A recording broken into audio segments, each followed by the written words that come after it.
Bonjour, je suis Jean-René Rodrigue. Nous allons délaisser un peu la création de blocs dynamiques pour nous intéresser à une autre commande. Toujours en lien avec les blocs, la commande bcount qui sert à calculer le nombre de fois qu'un bloc est répété dans un dessin. Pour illustrer la fonctionnalité de la commande, j'ai une forêt, une représentation de forêt avec des arbres dans laquelle j'ai inséré des animaux, des oiseaux, des plus gros oiseaux, un renne, un wapiti, je suis pas sûr, un kangourou, des lapins, des aigles, un rhinocéros, kangourou. Donc, pour illustrer que parfois dans un dessin, il y a énormément d'items, puis commencer à les compter à la main, ça peut être un peu long, puis on risque de se tromper.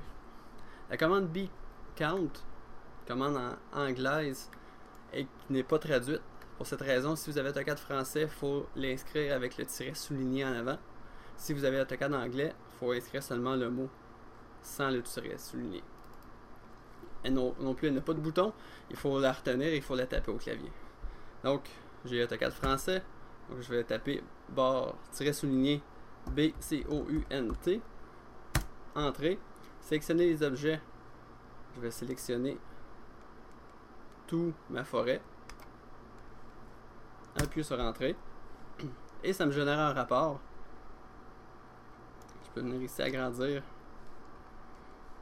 ma barre de commande. Et ça dit que le bloc qui s'appelle lièvre, il apparaît 10 fois. Forêt, il apparaît une fois.